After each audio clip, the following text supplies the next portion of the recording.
You're listening to CreepGeeks Podcast.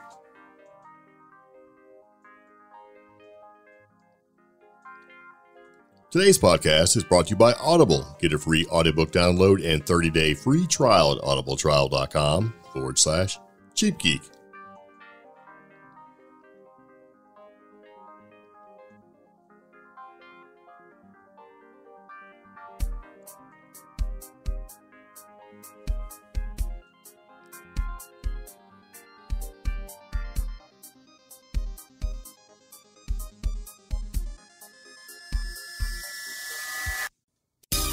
So it begins again. Welcome back to the CreepGeeks Podcast, episode number 149.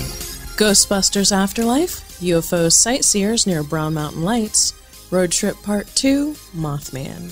Yeah.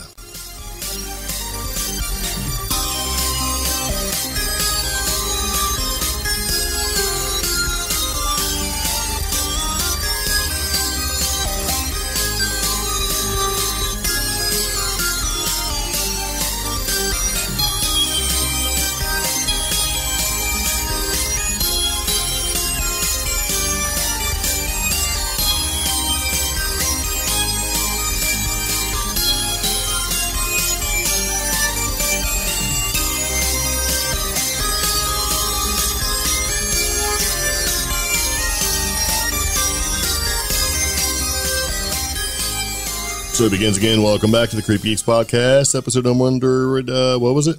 148. 148. Yes. 1 plus 4 is 5. 5 plus 8 is 13. 1 plus 3 is 4. Mm-hmm. That's your magic numbers for today. Really? Yeah, I don't know anything about that stuff. So anyway, welcome back to the podcast. We've been doing a lot of stuff, been going places, doing things, seeing people, talking about stuff. Yeah, been kind of busy. Yes. And we do appreciate those who tune in to the podcast and who have tuned into the podcast. And if you're brand new to the podcast, welcomes. Yeah. This is the CreepGeeks Podcast. So you may be saying to yourself, what is the CreepGeeks Podcast? The CreepGeeks Podcast is an offbeat news podcast that takes a lighthearted approach to the paranormal, cryptid, strange, the silly, and trending tech topics circulating the web.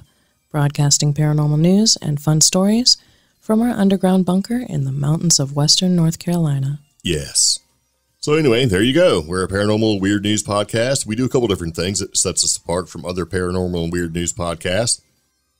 You want to know what they are? Yes.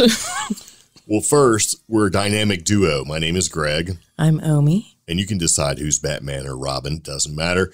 We do the podcast. We travel. We are part-time paranormal investigators and cryptid researchers. We create content. You know what I'm saying? Like, we have a nice Facebook page and website and all sorts of things like that, different ways for you to interact with us and help support the show. Yeah. So, let's get right into it. If you want to make a phone call and call us because you're listening to the podcast and you're like, what? I would like to share that. We have a toll-free number for you to call and leave us a message and maybe, share your story if you have one, your experience, if you will. Yep. And that phone number is going to be 575-208-4025. Right. And for example, we had somebody walk up to us when we were at an event and tell us a little story about an experience that they had. And guess what? It's on the podcast. We're going to play that for you a little bit later. Yeah. So another way you can support the podcast, aside from calling and sharing your experience with us, which we certainly appreciate, is if you basically,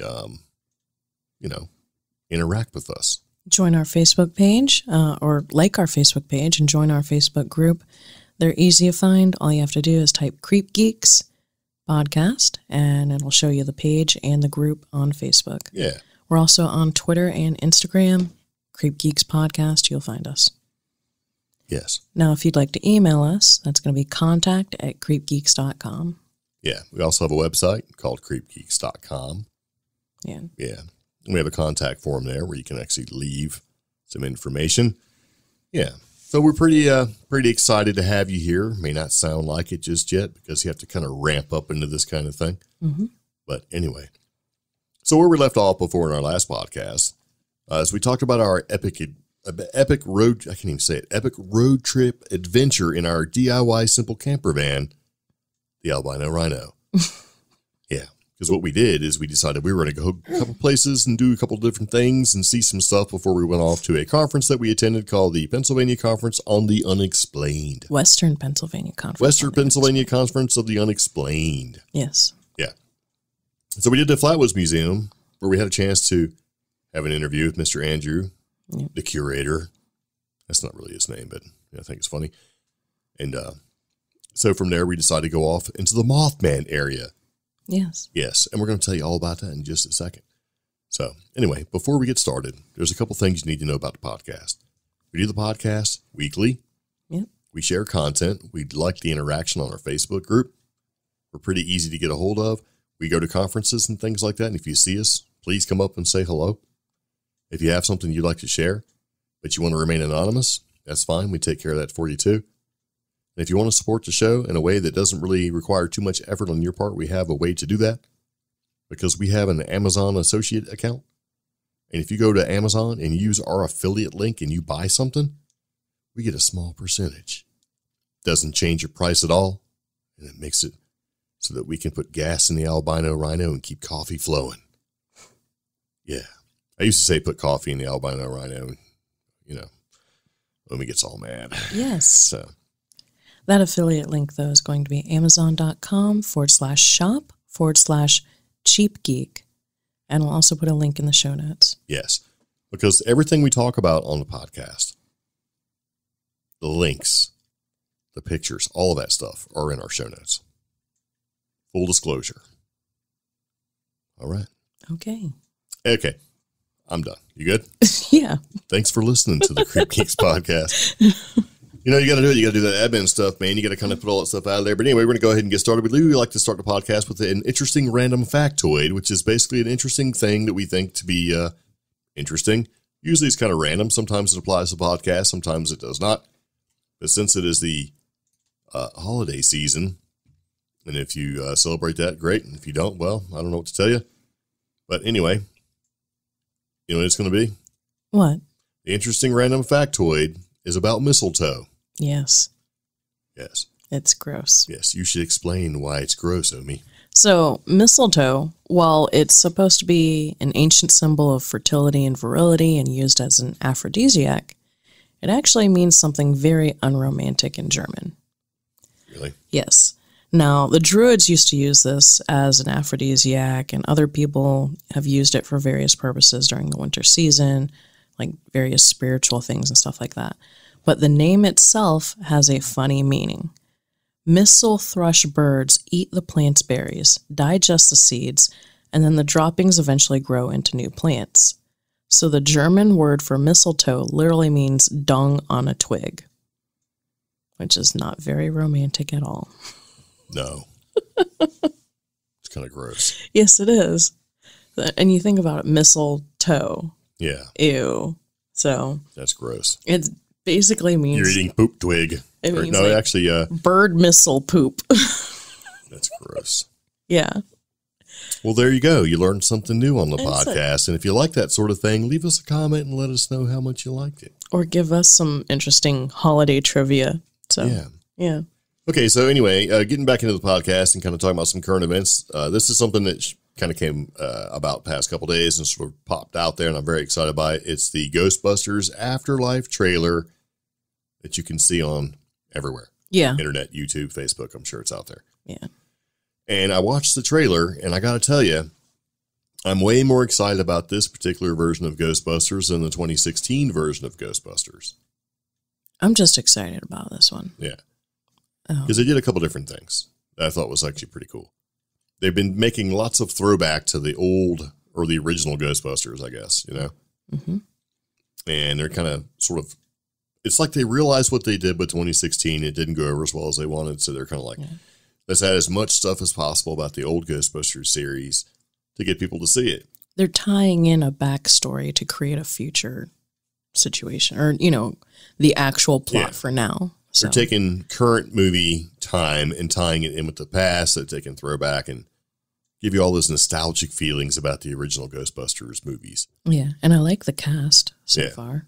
So, and it's supposed to be pretty good. And I was just thinking about this. It's like, okay, how many people watched Ghostbusters, right? And seen them out there hunting ghosts and doing all that stuff and saving the city, right? Because they saved it twice and doing all that. And said, one day, I'm going to be a paranormal investigator.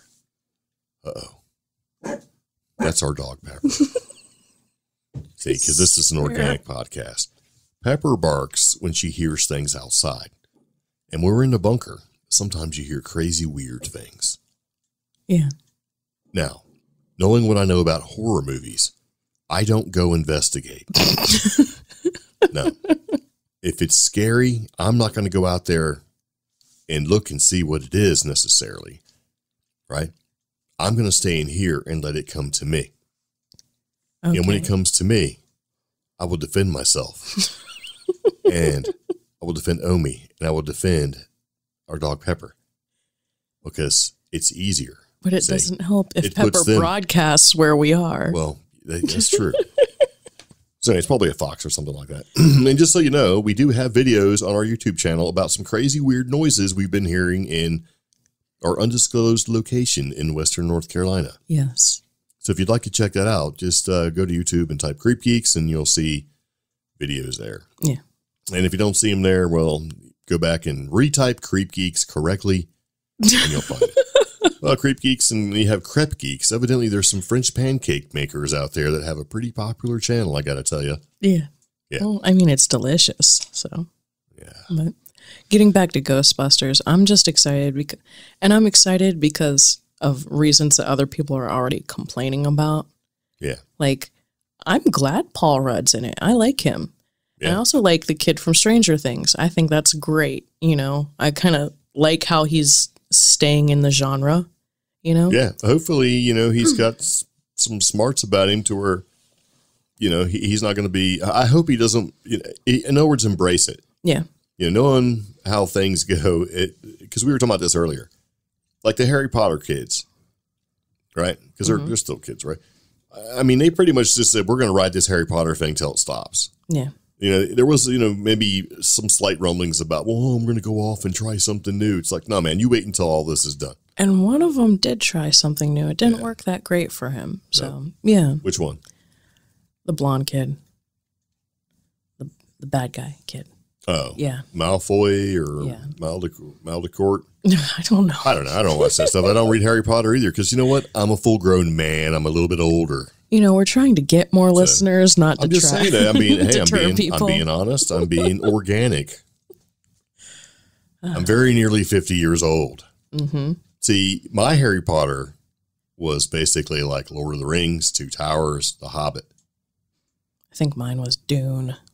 That's a crap book. And people are going to be out there going, I can't believe you said that about Dune. Come on, man. Yeah. It was hard to read. I had to, because you'd read it for a while and you're like, what are they talking about? What house Atreides? What are they talking about? I have to go back and reread it again. See, because when I would read, I would normally read before I'd go to sleep. And you know how you get tired and you're like, okay, it's time to quit. I'd have to go back and keep rereading crap. So the next night anyway.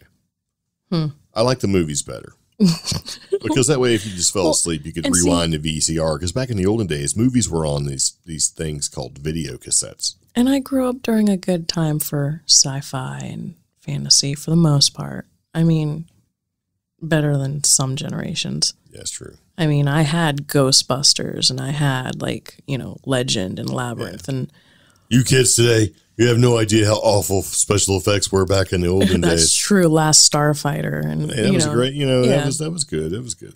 So don't be knocking on Last Starfighter. Though the Dune movie thing, that was kind of weird. Yeah. I actually like the sci-fi series that had Doom. Yeah. Or Dune. Yeah. All right.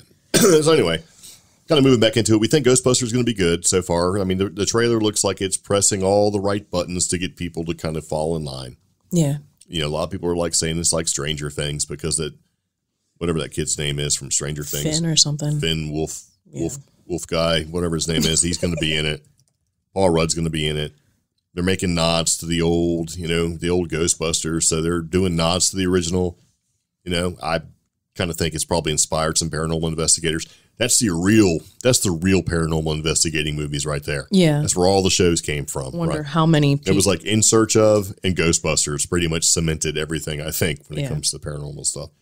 And it does us all a favor and ignores the 2016 version. Stop with that. I'm just saying, wasn't that good? Finn Wolfhard.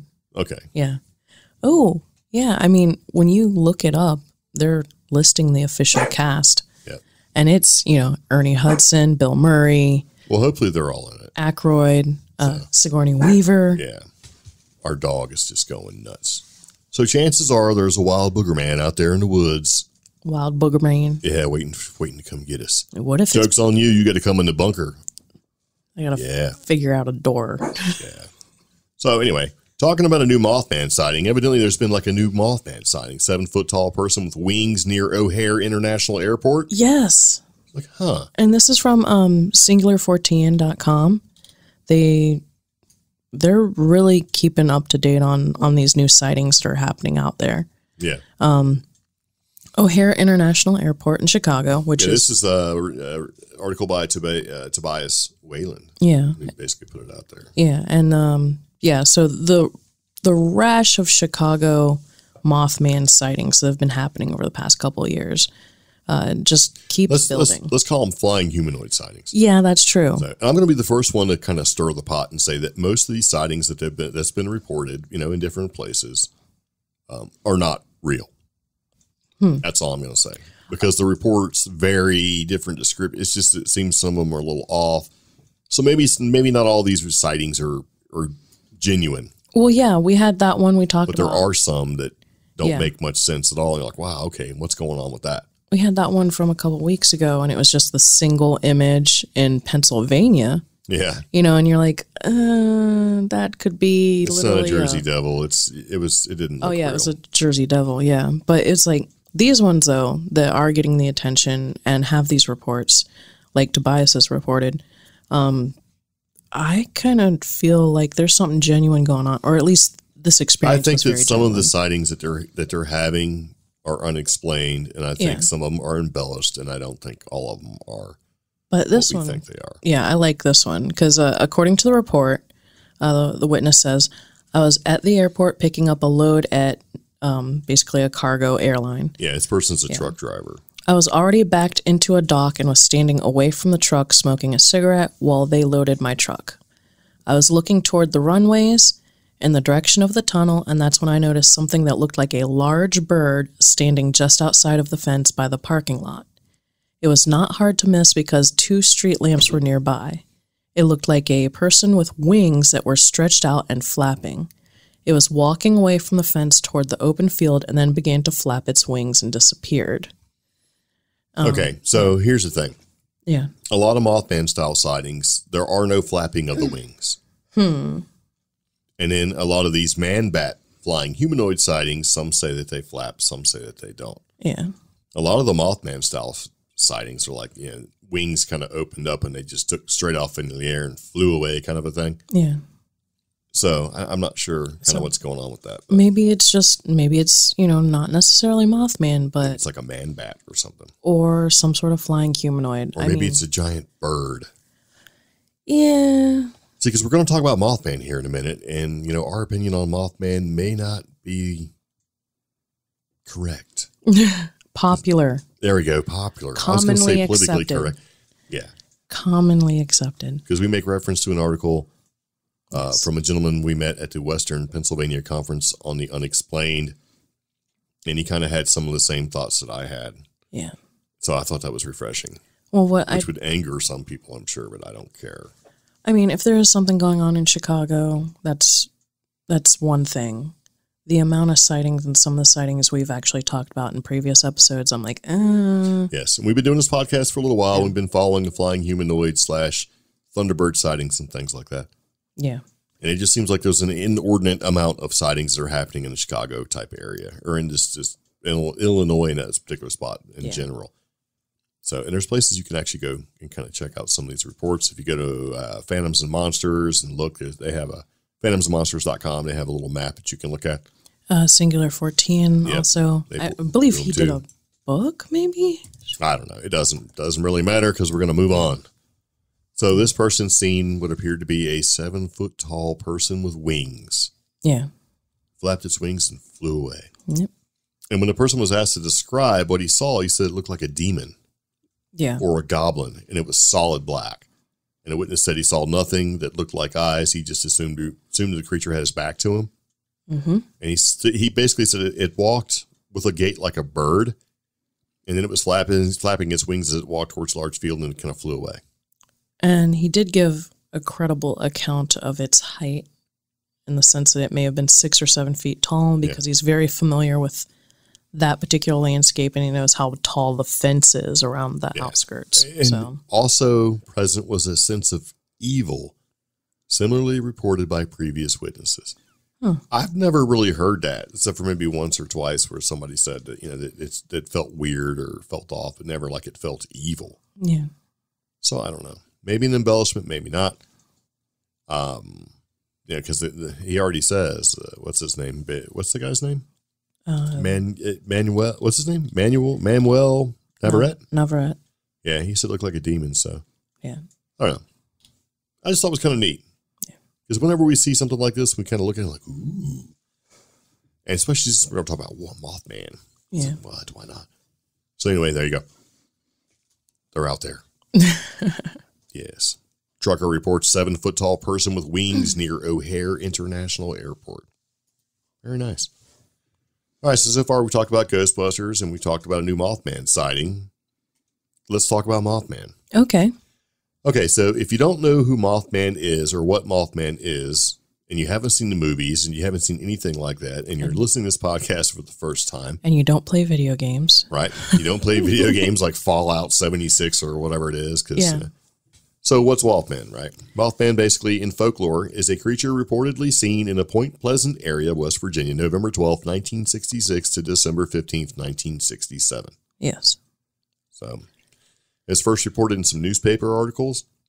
And the first one is titled, it was November 16th, 1966, was titled, Couple Sees Man-Sized Bird Creature Something. Mm-hmm. Then the national press picked it up, and the Mothman was introduced to a wider audience by Gray Barker in 1970, later made more popular by John Keel in his book, 1975. Is when that book came out. It's called The Mothman Prophecies, right? Yeah. Claiming that there were supernatural events. Yeah. And this is all supposed to be connected to the collapse of Silver Bridge. Unfortunately, the bridge that connects West Virginia to Ohio collapsed. Yeah. And people had tied the sightings that they'd seen the Mothman flying around doing his thing as sort of a harbinger or a predictor of events in the future, as in the Silver Bridge collapse. And then somehow tied these bad events, these misfortunes, and these sightings in with local folklore regarding a curse upon the land. Yeah, by Chief, it was a curse put in place by Chief Cornstalk. Yeah. So it all kind of culminated and built up. And John Keel didn't help it. Yeah. And there's been reports of talking with like Ingrid Cole, who is an alien. Yeah. Basically, with his craft was falling, a gentleman pulled him over, pretty much. They had a little bit of a conversation. Yeah. So it becomes one of these fantastical stories.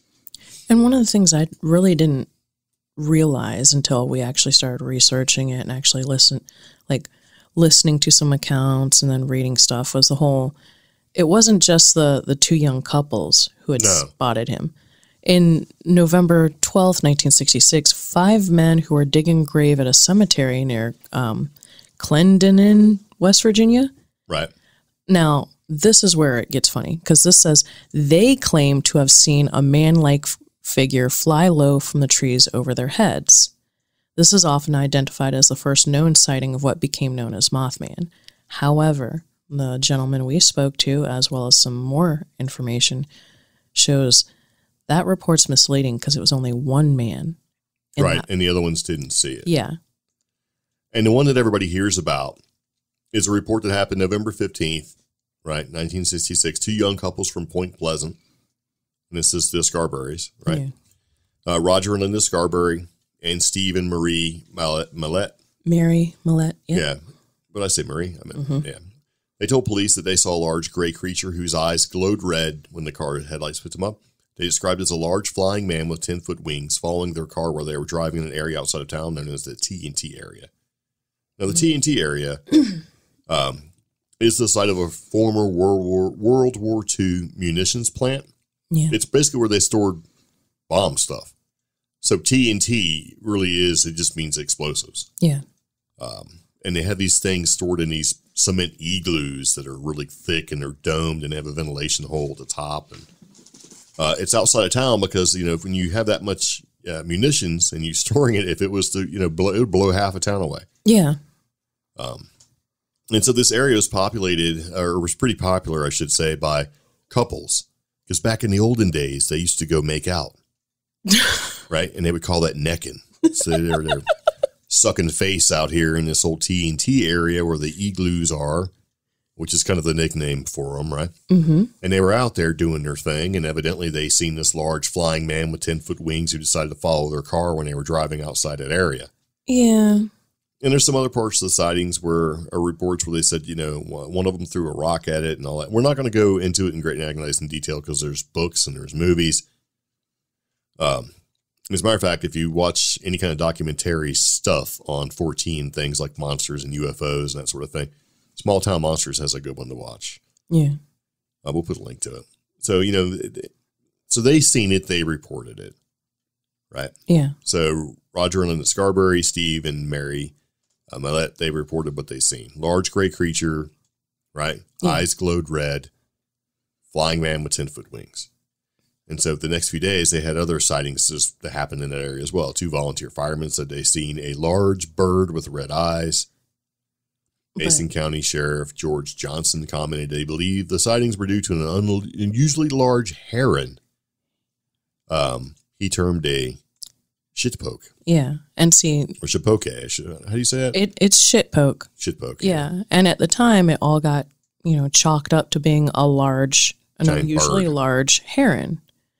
And then I guess there was another couple sightings or so, and it must be some sort of large bird. Yeah, and the newspapers are not helping at all during this because they're reporting these sightings, and there may have been some embellishment going on.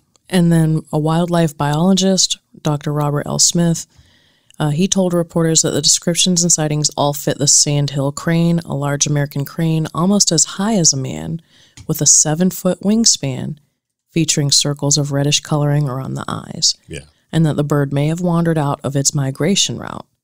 This particular crane was unrecognized at first because it was not native to the region. Yeah.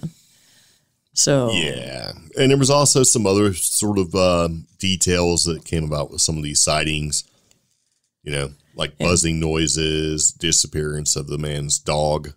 Yeah. Right. And this is a contractor guy named Newell Partridge. He basically said that when he aimed the flashlight at the creature or at a creature in a nearby field, its eyes glowed like bicycle reflectors. Because that was part of it too. People would report hearing noises when this thing went flying by. You get like interference on his TV. His dog left. So any sort of detail that they could put in these articles, that's exactly what they did. And the next thing that we're going to talk about, and this is a theory, and it kind of makes sense because we went to the Mothman Museum and I read all those newspaper clippings, and it's kind of like you could see it. You could see a progression where somebody saw something, somebody saw a large bird, somebody saw a large owl, somebody saw, and then it's like in the same sort of area in the museum where they talk about, seeing a large bird and then seeing a large man. Right? Yeah. Flying man. Then seeing a bird again and then seeing the flying man again. It's like, you kind of like, it's you can see, okay, obviously these people seen something, but it may not be a large, flying man with 10-foot wings and glowing red eyes. Yeah. It seemed to be a weird, back and forth evolution, whereas some newspapers were reporting kind of genuine facts in the sense of, hey, look, these hillbillies saw a really large bird. Yeah. But then other newspapers would build upon it, or they'd publish something else like, these people claim they saw a large flying humanoid. Yeah. So it's kind of like it went back and forth. So it's sort of a fantastical story, right? Yeah. And with that fantastical story, that's where things grew, and Gray Barker, and then John Keel. Yeah, and then tie in Ingrid Cole. Yeah, they basically picked up the story and ran with it, which fantastical stories happens. Yes. Now, are we saying there's no high strangeness here? No, that's not what we're saying. There was some high strangeness. There were some unusual things that happened. But maybe too much is being attributed to the original accounts. Yeah. And when we went to Pennsylvania, and we went to the Western Pennsylvania Conference of the Unexplained, we ran into a gentleman, Mr. Robert Gorman, and he has pretty much a very, I don't know how to say it, possibly polarizing viewpoint. Yeah. And it was funny. But it makes sense. We chatted for a while, and he's like, what do you think about Mothman? Because we told him that we had actually stopped at the museum, went out to the TNT area just to kind of see what was up, because we, it was a little bit of a drive, and we figured since the Flatwoods Museum and the Mothman Point Pleasant area, the museum there and the domes and that sort of thing were along the way, sort of, that we would kind of go out of our way to go. And and I'm talking to him, and he's like, I'm going to be writing a 4-part series on Mothman, and it may not be what you think. And I said, a lot of these stories that we hear, because we sort of talked a little bit about things that may be related or unrelated to the story and the overall mythos, and because that's what it is now. And, his idea is that it may not be a 10-foot flying man. Yeah. That a lot of this may be sort of, embellished a little bit, create a buzz, that kind of stuff sells newspapers, right? Yeah. And that the story and that, the Silver Bridge collapse, and it may not necessarily be as related to all this as we were, kind of taught to believe, because the movie didn't do any good either. The movie with Richard Gere, Mothman Chronicles. So, but let's just say, he talks about a couple different things, because we did put a link to his part 2 of his series, because it's going to be 4 parts. Yeah. It's on Facebook, so you can read it. It's very nice. And he talked about a couple different things. And one of the things was the cute factor. Yes. And do you remember what the cute factor stood for? No. The cute factor is basically, and now I have to find it, went right out of my head. But it's when you have when you want to keep explaining. Yeah. How did that go again? I have to kind of look at that, because the cute factor was fun when I read that. But what he said was, oh man, the bolognium. Yes. Right. I thought that was freaking great. It's basically constant. Wow. Why can't I think of constant use to the extreme?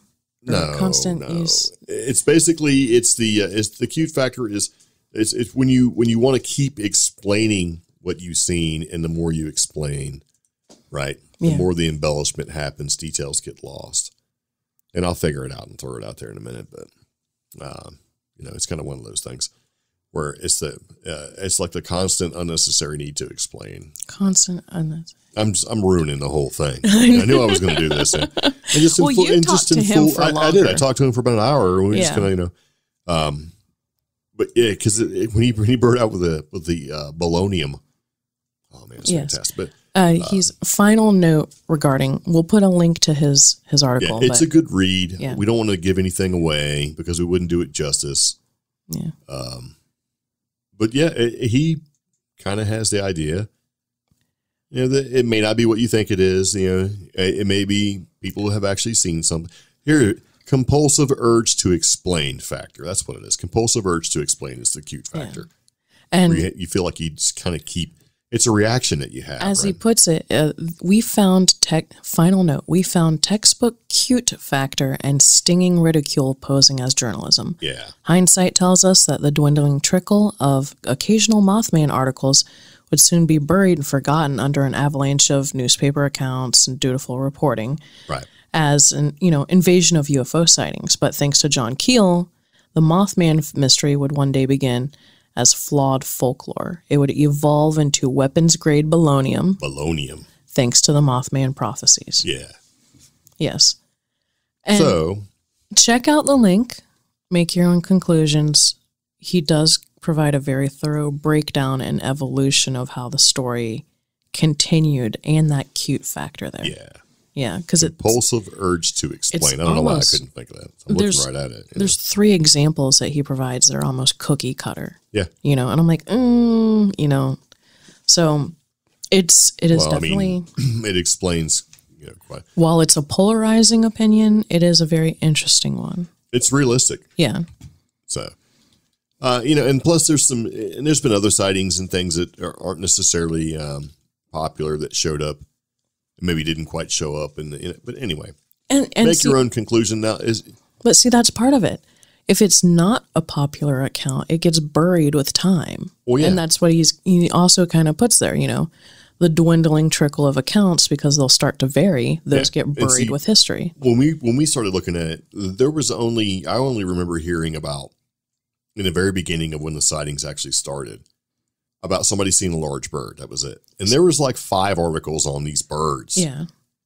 And then there's like, you know, with those 5 articles on the birds in the Mothman Museum, there's also articles like right next to it about seeing the flying man. So it's like, wait a minute. And see. This bird thing is way more involved in this particular story than just the one article I heard where somebody said, oh, we seen a large bird. And see, for me, growing up and hearing the legend and the folklore as told by other people and other accounts, it was the teenagers in the car, then it appearing at somebody's house. Yeah. And then it flying Somebody above. threw a rock at it at the TNT area and it flew at them and they And then flying above somebody while they were trying to drive someplace. Yeah. And that's all I had heard. I had no idea about Indrid Cold showed up and then boom, here we go, and a silver bridge collapse. And, yeah. And he showed up in like a Men in Black type situation. Yeah. Well, there's a couple different things. Well, and I think that's where the embellishment sort of took off. I shouldn't say embellishment. That's where the story sort of took its own course. But that whole weapons grade polonium thing is fantastic, especially when it's tied to the Mothman Prophecies movies. I thought it was pretty. Yeah. But, you know, hey, if you're interested in Mothman, would that keep me from going to the museum and checking out? No, I thought it was a great place to go. Yeah. You know, if you got $4 and you got an hour to spend, go to the museum and check it out. Because you'll see these articles all laid out there and you can read them for yourself. You'll see some memorabilia that's put in place and you'll see a lot of the artifacts and the tapes. And that alone is worthwhile. Like, those tapes are never going to be used again because they've been sitting and you know, they're probably just garbage now because that stuff has a tendency to kind of deteriorate over time. But it was totally worth going to. And they have a big festival and you can go. And that town has embraced the festival. It's become a thing. It's, you know, because it's a small town. There's nothing going on except for the Mothman Festival. Flatwoods, you know, and basically where Sutton, West Virginia is, and the Flatwoods Monster, they've kind of done the same thing. Which is great. So, you know, they've sort of resurrected it. And, you know, it's fun time. It's fun to go. I like Mr. Gorman's article. I'm looking forward to seeing how he ties in John Keel with all of this because he's making his point. And he writes better than I can speak, and that's fantastic. So, in full disclosure, we record our podcast when we have the opportunities to, and sometimes it's very late in the evening. And sometimes those opportunities are 1 o'clock in the morning. Yeah, and sometimes they're not. Yeah. So anyway, you're listening to the CreepGeeks Podcast. We're going to take a second and take a quick break, and we'll be right back. Audible is audio entertainment that entertains, educates, and inspires. For you, the listeners of the CreepGeeks Podcast, Audible is offering a free audiobook download with a 30-day free trial to give you the opportunity to check out their service. To download your free audiobook today, go to audibletrial.com/cheapgeek. Again, that's audibletrial.com/cheapgeek for your free audiobook. Enjoy this with your free trial. 30 days of membership free, plus 2 free audiobooks that are yours forever. 1 credit a month after trial, good for any book regardless of price. Exclusive member savings. Get 30% off additional audiobooks. Easy exchanges. Don't love a book? Swap it for free. Anytime, seriously. Again, that's audibletrial.com/cheapgeek for your free audiobook today.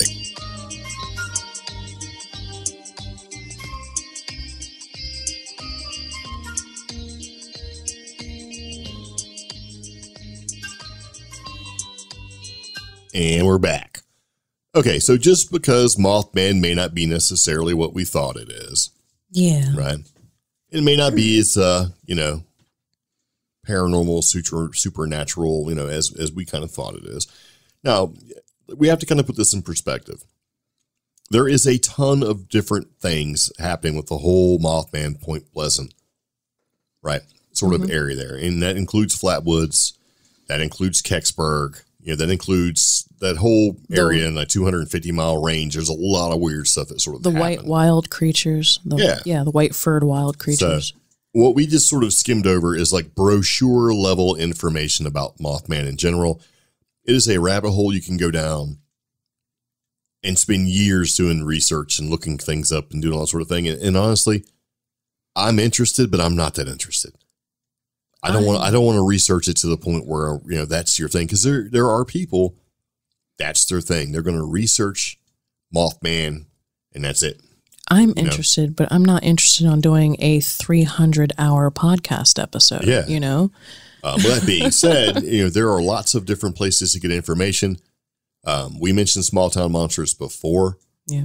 We'll put a link in the show notes. Amazon Prime has Small Town Monsters movies. They did Mothman, Flatwoods Monster. They've done all this, and they're also doing On the Trail of UFOs, which is going to be coming out next year. Totally worth watching. And they sort of give you enough time to get into it, learn a little bit of information. The documentaries that they do are about the documentary, the subject. They're not about themselves. Yeah. Which I'm a big fan of. And they're fun to watch. They're actually worth watching. And they're entertaining. They're not like these dry, terrible, awful documentaries that you see on the weird stuff. You know what I mean? It's like they give you enough mental room to get the facts and then form your own opinion or mindset. Yeah. And that's what I like, because it's like sometimes you'll watch a documentary and they're trying to really hammer in a certain or emphasize a certain point. Yeah, or they want you to take that path that you may not be led to on your own necessarily. The emphasis that's always been for me from Small Town Monsters is this is these people's account of what they experienced. Yeah, figure it out for yourself. Yeah. Which is the way documentaries are supposed to be, I think, to a certain degree. So at least when it comes to the paranormal. Yeah. And or the 14. Tons of or even cryptid. So we did have a weird experience, though, because something we're going to talk about with our Mothman Museum TNT Dome Igloo Adventure trip. Yeah. So it kind of goes like this. We went to Flatwoods in Sutton, Virginia, right? Yeah. And that's where the Flatwoods Monster Museum is. It's actually in Sutton, West Virginia. I think I said Virginia a second ago. Braxton County Visitors Bureau. Yeah. Yeah. So after that, we went to Point Pleasant, and we actually trying to avoid some tolls, right? Because I didn't want to pay the $4, but that comes up in our next podcast where we talk about traveling. But anyway, so we made to Point Pleasant. We actually drove and wound up spending the night accidentally in Ohio. Yeah. Because the bridge connects Ohio and West Virginia together. And so we went to the museum, had a good time, read the articles, took a bunch of pictures, and did some video, all of which will be available at a later time for you to be able to peruse at your leisure. And we'll talk about that in the future. But anyway, so we left. It was cold. It wasn't supposed to be cold. It wound up being cold. We stayed overnight in Ohio. We went to the museum the next day. And we knew that we had a limited amount of time before we actually had to make it to Pennsylvania for the Western Pennsylvania Conference on the Unexplained. Yes. Where they had all sorts of wonderful people there that we're going to talk about. Like Stan Gordon, Nick Redfern, Seth Breedlove, and the Small Town Monsters guys. Mountain Monsters were there. Kevin was there, Yeah. Anyway, a bunch of, it was good stuff. People that we want to talk to. So anyway, we go to the museum. We spend some time talking to the gentleman working in the museum. And honestly, if you're listening, man, I can't remember your name. Very nice guy, though. Very helpful. And we asked him the same question I'm sure about 15,000 people asked him. Right? Yeah. How do we get to the TNT area? How far is it? That sort of thing. And what he did was he told us exactly how to get to the TNT area. And then handed us a printed piece of paper that had exactly what he said on it. Remember that? Yeah. He had been saying it so many times and said it the same way exactly.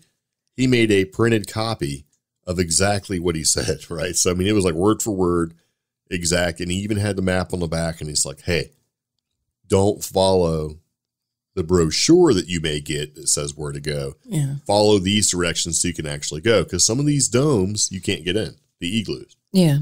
Which is funny because one of the things I noticed, don't use Google. Because, because it doesn't take you to the right side. Yeah, it takes you to the side because this place was it McClintock, and additionally the natural Google area kind of a thing. The Google photos are wrong. They're showing domes that you can't get into. It's not that you can't get to them. It's I think you can get to them during the festival because they actually bother to clear the area. Well, some of them run Yeah. So some are locked and some are unlocked, and when it comes to the from what we understand, from when it comes to the festival time, some of these get unlocked. Yeah, and so that you could kind of go see them. I was talking to a girl this weekend. She went 2 years ago, and the big thing was the fact that there were homeless people staying in one of them. So yeah, you might want to be careful because this isn't a natural area. It's in the McClintock Wildlife Management Area. They're big cement igloos that are basically buried over. I call them domes. Well, they have a domed roof for sure, and they're pretty huge. So just be careful. But the map that the gentleman will give you at the world's only Mothman Museum is gold. Because it takes you to a spot where you can easily park and you can walk about a half mile and you'll see 5 of these things that you can kind of pop into and check out. Yeah. So the museum is definitely worth the trip to go. It's going to cost you $4 if you want to take a tour. It's totally worth it. Yeah. Lots of swag and memorabilia in there that you can buy. You know, they got a section for the movie in the museum. They got a section for like the Fortnite and, is it Fortnite or Fallout? I'm not a gamer. I don't know. Fallout. I think it's Fallout. Yeah. Fallout 76. Maybe. So there's cultural TV references there. There's a section to watch like the different documentaries. Yeah. You can actually sit down in like this mini tiny theater that's set up like a soda fountain area. Like a old drugstore soda pop place. Yeah. Yeah. So they don't do the tours anymore to the domes. They only do that during the festival. We got the map and we took off. Yeah. And so these domes, when you get there, it's a short drive too. It's like 9 miles away or something like that. Yeah. And you wind up going down a long sort of country road. It's paved mostly. There's domes to the left and right. Now, it goes through some private property area. So if you get the map from the museum, you'll be okay. You'll be able to go to the public area where you can kind of walk around because there is private property in the McClintock Wildlife Management Area. And the domes, some domes are on private property, some domes are not. So if you follow that nice little map that he gives you, or if he's not there, it's available, you'll be fine because you'll wind up going to where you want to be, which is an easy walk to see these domes. And there's some pretty nice graffiti in them, a couple of them. Yeah. So it's worth it because we like to do photography, and sometimes graffiti, bright, colorful graffiti is more interesting than the thing that you're looking at. True. So anyway. Because we were basically taking pictures of cement buildings overgrown with weeds and trees. But the graffiti inside was really interesting, a little spooky, but also awesome, you know? Yes. And the cool thing about these places is that the cement is really thick. It has a domed roof, and it's a round building, and the echo is amazing. I mean, any noise in there is amplified and echoes like crazy. Really hard. So it's fun. And we went into a couple of these things, and there was the 3 that we were going to go into. We were in a stretch where there's at least 5. And we went into the first one, took some pictures. Life was good. Yeah. You know, nice experience making loud noises in there because, I mean, why not? You're like a little kid. You could just yell. This crazy echoes. Yeah. Fun fact, some of the domes that we were in and some of the domes that you can go in are also the same domes that the guys from Small Town Monsters and the Hellier crew went in to basically record some stuff. Yeah. So it was funny because in the span of like 3 months, we were in the same area. We went to most of the same areas that Hellier 2 took place in. We were there for some reason. Yeah.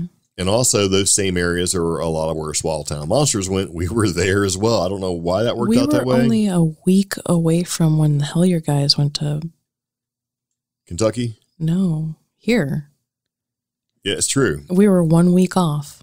Because remember I found the marking, the mark tape? Yep. Yeah, so... And we were, if I remember correctly, we were also a week off when Small Town Monsters and Seth Breedlove and that crew went to the Brown Mountain Lights area. Yeah, just a strange sort of aside. It's like not synchronicity is the exact opposite. It's like a day late, dollar short synchronicity. Yeah, I mean, it was just weird. So we went to the domes and we had a weird experience. Well, I had a couple. So. The first dome was nice, took pictures, and moved on to the next dome. We were in there about 30 minutes, Yeah. Went to the next dome. The next dome was okay.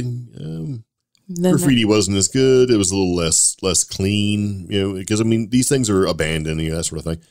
The first one was, like, relatively clean. The next one, not quite so much. You could see where people had started fires in there and that kind of thing. And that's the one that had my name on it. And the second dome actually had Omi's name on it. Which was kind of creepy. It's just weird. And we're not talking about it was Omi. It's like, huh. And that one was kind of weird. And we were in there and I didn't really like it. And Pepper got a headache. Yeah. After a while, it didn't feel right, because you go into these places. The first one felt great. The second one just felt off. It felt weird. I didn't like it. I just didn't like it. I felt like I needed to get out of there. I didn't want to be in there for too much longer. It was a thing. And so I decided, oh, man, I should probably take some pictures because I didn't take any pictures inside this dome. Yeah. And Omi said, I'm going to go check out the third dome. And I said, well, we don't have much time because we have to take a 4.5-hour road trip to try to make it to the Western Pennsylvania Conference on the Unexplained in Greensburg, Pennsylvania. Yeah. We wanted to get there before it got too dark. Because I knew we were going to have tolls and we had already avoided spending $4 on a freaking toll by driving through this crazy driving through the woods for 20 miles was not fun. Yeah. And so since we were not familiar with the area. So I left you to take pictures in the second dome so I could find the third dome. And the problem was I was walking and I guess I walked right past the third dome and I hit basically where I guess there had been some flooding, so to hit the fourth or fifth dome was not possible because me and Pepper would have had to jump across a little, like, impromptu stream that had formed. I don't know. A stream that had formed, right? And it was... a little flooded area. Yeah, and it was too far to jump without getting my boots totally ruined. And since we had hours to drive, I'm like, I'm not doing this. It's an unnecessary risk that a child would take, but an adult wouldn't. Well, yeah, because can you imagine falling in that? You just stink like mud for 5 hours on a trip. Yeah. So I, and I was trying to kind of coax Pepper, like, hey, do you want to jump this? And she made it very clear she had no interest in getting wet. Yeah. So I stood there right on the edge, tried to see if I could see the other domes. I really couldn't. Turned around, looked down at the ground. And then looked at the scenery and where it was, and then just started to walk back because I'm like, okay, I must have walked past the third dome. Well, I keep walking and I keep walking. I don't see the dome. I'm like, okay, this doesn't make sense. So me and Pepper keep walking, and by now I'm pretty much at the second dome, and I start to walk towards it, and I'm like, wait, no, this is, and in my head, I'm like, this is the first dome, and it wasn't. It was the second one. And right about then, I finally hear, like, a half mile away is what it felt like. I heard your voice. Yeah. And I turn around, and you are screaming my name. It was weird. You walked by, and because I popped out, and I started to try to walk towards where you went, the third dome. Yeah. And then I turned around, and you were way down by the first dome, almost heading to the car. And I thought, is she mad at me? Because it was weird because it was a strange thing. It was like, you wanted to go check out the domes. And I said, I didn't want to stay too long because we had a big drive and, for some reason, and we knew we weren't going to be there. We probably weren't going to be back for a while. So it was kind of like, I want to spend some time. It's like, okay, cool. When I realized I was at the second dome and not the first one, because it took me a couple seconds, I'm like, wait, this isn't the first one. This is the second one. Because I was convinced I was at the first one. I was like, where is he? He's not in this one. So that means because you were at the first dome. that I thought I was at the second. No, I was at the second dome. I'm like, I wasn't going to walk like the quarter mile or whatever it is to the third. But you made dome. it to the third one because I joined you. Yeah. Well, the weird thing is that, no, I was in the second dome. I started to go to the third dome. And as I got to the third dome, right, because you walked right past it, I wasn't going in there because it didn't feel right at all. How did I walk past you then? I don't know. That's the whole point of why we're doing this is because you, not only did you walk past me, you went all the way past and were up by the first dome. And I had been yelling your name the entire time. And I have a very loud, very deep, very manly voice.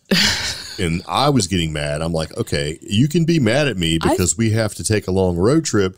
But, we shouldn't be separated out here like that. And I was angry or getting angry that you were just ignoring me. I'm like, okay, hold on a second. A, I couldn't hear you. B, I was so confused as to which dome I was at that I was convinced that, okay, he's gone and he's already walked back to the car. So I was trying to book it back to the car. Yeah. Because I'm thinking that you were mad just leaving me. And I'm like, this is not right. And the weird thing is the whole time that this is going on, it felt really, really heavy. Yeah. Like super heavy. And it was just kind of like a storm was about to come. Yeah. But like really heavy. And we've done a little bit of ghost investigation in me whenever I get into an area where something's there. I feel it in a different way. To me, things feel kind of heavy, sort of loud, sort of busy, that sort of thing. And I'm yelling so loud I can hear my voice echo, and you were far away, but not that far away. To me, it didn't feel. It was like you didn't hear anything at all because you came, because once, I got a little closer to you, it's like once we got past the second dome heading towards the first dome, because I was walking towards you, it got less heavy. It got really light again. And when I yelled, you jumped. You're like, what? You're like, I can't believe I walked past you. So it's like you couldn't hear me. Mm-hmm.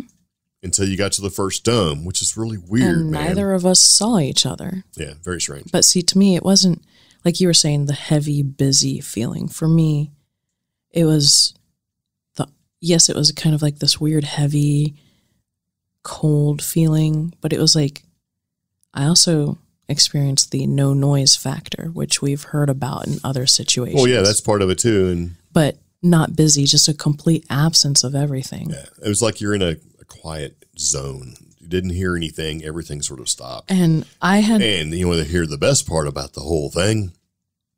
We were only going to be there for an hour. I looked at my watch when we got out, because when we got out of the van where we parked, we actually ran across a man and his son who were at the museum. They went to go to the TNT area as well. And we talked for a little bit. I looked at my watch. It said, okay, we can only spend about an hour here because we're going to have to drive 4.5 hours. Right? Because I think they were going to go too. Yeah. Well, yeah, but they weren't going to go where we were going to go, but they weren't going to stay very long either. And so we went into the first dome, right? Yeah. And we were in there maybe 10 minutes or what felt like 10 minutes. When we went back out, the man and his son were like, we got to go right now because they'd been. Yeah. They were in a hurry. They waved to us, said, we got to go. We're running late. I wonder if the same thing happened. Didn't think to ask. Yeah. But we had wind up blowing 2.5 hours there. And we didn't do anything but walk to like 2 domes, the entire, like, not even a half mile, maybe about a half mile trip. No, it was barely. Total. I mean, talking about walking to the domes, going in, walking to the next dome, going in, and then heading back is maybe a half mile at the most. Yeah. We blew 2 hours there. 2.5. Yeah. It was like 2 hours and 18 minutes. Because it was getting dark, So it was weird because we got there and we actually got there at like 2:30. 2:14. Okay. 2:14. Because I was like, we need to be on the road by 3:30 at the latest. Yeah. Because that way it would put us there by almost 8 o'clock. We'd find a place to sleep and all that kind of stuff. Yeah. Because we have a camper van, so we're not going to stay in a hotel and all that stuff. We were planning on getting there at 2. We had to kind of turn around. We ended up actually finding the right place to park according to the directions. And we parked. It was 2:10. We got out of the vehicle 2:14 because I looked at my watch. Yeah. So, and, at first I thought it was the headache. We got back to the car at 3:37. Yeah. That's what it was. So we'd only been there about 30 minutes, but the total was almost about 2 hours. The echoing, and we were echoing and making noises in the domes. and the more noise you made, Pepper started to, because that sound was rattling her little head, and it started to rattle my head too. Yeah. So I started to get a little bit of headache. So I just thought, I chalked it up at the time to a headache, but then when I literally couldn't hear you, that kind of changed things for me. Yeah, and there was no more wildlife, because it's like you walk through a marsh area, which makes sense to see these large herons and other birds like that, where they said, hey, there's large birds out there because it's a perfect place to look for fish and stuff like that. And all the noise was gone. All the wildlife was gone. It's a wildlife area. Yeah. And we heard a bunch of noise and a bunch of wildlife, kind of racket going on as we were walking on the way back. Nothing. Yeah. Very strange. We also seen areas where it looked like something large was bedding down in the tall grass by the water, probably deer. And Pepper was really interested in But those. they were big. It was like, wow. And why would they lay down right next to the water? Why not? That's big, weird. tall, soft grass, nice little bed.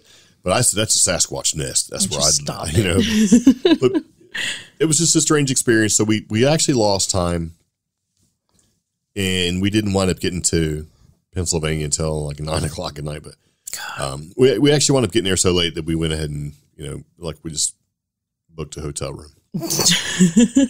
But it was a strange thing. So we actually lost maybe not exactly 2 hours, but pretty close to it, because we weren't there that long. I know we weren't, because I knew we had a time schedule to keep, and we just blew it completely. But so that explains the weird why thing is me screaming your name, and you just I'm thinking, I could not hear you at all. Odd. And it was that makes me also really kind of worried too.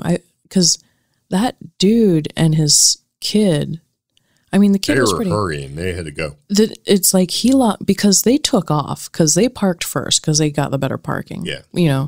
And they were like, we'll wait for you, but then they took off. Yeah. And because, they did not wait. It took a while for us to get our camera gear together, and they were already booking it. Yeah. But then when I walked out and they were out, he had a look on his face like they were running late. The dad did. It was strange. And so I talked to them. I gave him a button, but that look on his face now makes a lot more sense. It was weird. If it happened to them too. Yeah, maybe not. So if you ever gone out to the TNT area and experienced lost time, please contact us. And it's funny because, see, I had something like that happen to me earlier, or, it was earlier in the year. We went to, where were we at? Basically we talked to Eric Mitchell for a while. Yeah. Paracon? Yes, it was. And I was talking to Eric Mitchell because we were at Paracon, and I came back. I only talked to him for like 15 minutes and came back, and you were like, you were gone for an hour. So where were you? No, he was gone. First off, he was gone for over an hour and a half. That's not true. During that time, I ran the CreepGeeks booth. I talked to Twisted Paranormal Society. I actually helped watch Katie Stafford and KT Stafford's booth for part of that time, because their talk is about 45 minutes. Yes. So I know that much. And you were gone the whole time. I just chatted, man. I lost time with him as well. It was a weird You were gone for so long that Katie had come back because she had forgotten something, and we had a whole 10-minute conversation. So 45-minute talk that they were doing. Yeah. Plus, it was a weird thing. Yeah. So if you go to the TNT domes, or talk to Eric Mitchell, take a look at your watch and see what happens when you get out. It was just a strange thing. It could be because, who knows? If we had been smart, we would have set an analog watch inside the camper van. Well, joke's on you. We have an analog watch in the camper van. I didn't look at it. Yeah, I did. That's how I knew it just didn't seem right, because I thought it was one time. Now, I'm not saying the watches were changed, but it did not feel like the time that passed was the correct amount of time. Mm-hmm. So, because we actually have two. We actually have a thermometer weather station type thing in our DIY camper van that has the time, and the clock radio also, the stereo has the time. The watch on my wrist has the time. Our phones have a time. It's not that we lost time as in, the clocks were wrong. It's just we lost time as in, how in the heck were we there for that long? Yeah, considering I know how long it takes me to do a half mile walking. And I don't normally walk a half mile because it causes me issues. And it's like, I wasn't even tired. I'm like, something's not right. Yeah. So it's, it's not because I'm a weakling or anything. It's, So, I don't have to fight people in the parking lot, but I will. But yeah, strange thing. So when you go to Mothman, go to the TNT domes, check it out. Go to the museum, check that out too. If you experience anything weird, or you've been and you have experienced something weird, and you're still listening to the podcast an hour and 5 minutes in, sorry, let us know. Yeah, it was a very strange thing. And the funny thing is that as we were driving, it didn't really occur to me right away that we had lost that much time. And then, it was weird because it was like literally. I asked you, I'm like, yeah, because I was still mad because when I finally got your attention from walking, I was like, what are you doing? You can't just be walking away. That's not safe. We can't do that kind of thing. And you're like, what are you talking about? It was just a thing. Yeah. So. It was funny too, because it's so much time had passed that literally by the time we turned right and dark, left the McClintock Wildlife Management Area, literally we turned right and night hit. That's how it was so disturbing. Anyway, we lost some time, had some weird experiences. The domes echo like crazy. They've been in movies and stuff, and you too can go out and take pictures inside the dome. And while you're there, you may or may not have 4G cell phone service. It was a strange thing. And one thing, and if you go to one or two of these domes, if you can feel a difference from one dome to the next, you're probably in the one that we were in. Because it's also possible we missed a dome. We just call it the first, second, and third dome because those are the ones that we actually seen. Pay attention to the graffiti too. Yeah, the graffiti is kind of cool. And creepy. There were some weird messages in the graffiti that seemed to apply to us. Like your name was in there. Yeah. Greensburg was in there. It was, so it was a strange thing. It was almost like our adventure was laid out and it showed up in there. And there was even, Flatwoods was mentioned in there for some reason. It's just a strange thing. Also, when you leave, look up and look at the doorways are really deep because it's really thick cement because it used to house ammunitions and explosives. Yeah. There's graffiti all over the place. And the strange thing is that if you stand there long enough and you look at it, you'll probably see something that applies to you. Yes. It was kind of strange. So. And we'll be putting some of that up online. Yep. Because we have lots of content that we can put up there. So, yeah, it was a fun time, though, overall. We are definitely going to go back, and we're going to go back to Flatwoods, and we're going to go back to Mothman type area and Point Pleasant in general. And we're also going to go back to Kecksburg.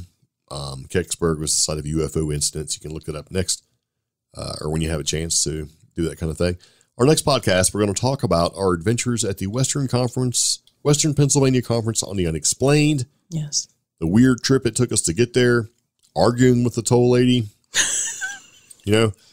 meeting Stan, Mr. Gordon, and hanging out a little bit and talking to Mr. Breedlove and Mr. Matschke. Yes. It was a fun time. So we have a little bit of a experience to share with that. Met some really nice people. Like Kevin was next to us, and Heather was there. Yeah. Got some delicious hot sauce. Oh, yeah. Super tasty. So we'll talk about that. And then the episode after that is our Kecksburg experience, which we'll probably roll them up together. It's a 4-part series for our season 4. Mm-hmm. But I think we're about done. Or are we? Actually, no. We need to talk about this, and then we'll be done. Okay. So when we do these events and we go, a lot of times we will bring swag and things like that and set up a booth so we can talk to people. Yep. We bring our podcasting stuff, and maybe not all of our podcasting stuff, but we bring something to be able to record conversations that happen if somebody wants to share an experience. So we'll set up the microphone and say, hey, if you got something you want to talk about or an experience you want to share, or let me know. I'll hit the button. Yeah, or a lead or information, because we do get that as well. We were at a Comic-Con, actually, because why not? And we had a couple experiences sort of imparted to us. One was a kid who basically just wanted to talk into a microphone. Because he'd never heard it before. Yeah, it's just strange. He's like, is that a real microphone? I'm like, yeah. He's like, can I talk? I'm like, yeah, go ahead. So, but then we had some other information, and where we were is relatively close to Brown Mountain Lights. And that area there, which is really sort of popular and well known. Yeah. But any information we can get on the Brown Mountain Lights is interesting. And we had multiple people come up and tell us the same exact thing. And just to sort of an aside to that, we've done a couple other conferences. And smaller events. And we've had people come up out of nowhere and tell us the same thing that the other people have told us, and they don't live in the same area. Yeah. Weird. But a very nice lady named Kim came by, and she shared an unusual UFO experience she had at her house in the area that happened in the 80s. Oh. And she was all excited about telling it. And it's a weird one, and we figured we would share it with you. Yeah. So that's what we're going to do. We're going to share the experience that she shared with us. So anyway, you're listening to CreepGeeks Podcast, and we'll be right back. My name's Kim, and I'm from Marion, North Carolina, but this incident occurred in Burke County, North Carolina, approximately 1985. At that time, my husband and I were living in a house that was pretty far. It was on top of a basement, which put the ground floor, like in the kitchen, probably a good 10 to 15 feet off of the ground. It was really high. We had no close neighbors on any side, surrounded by woods.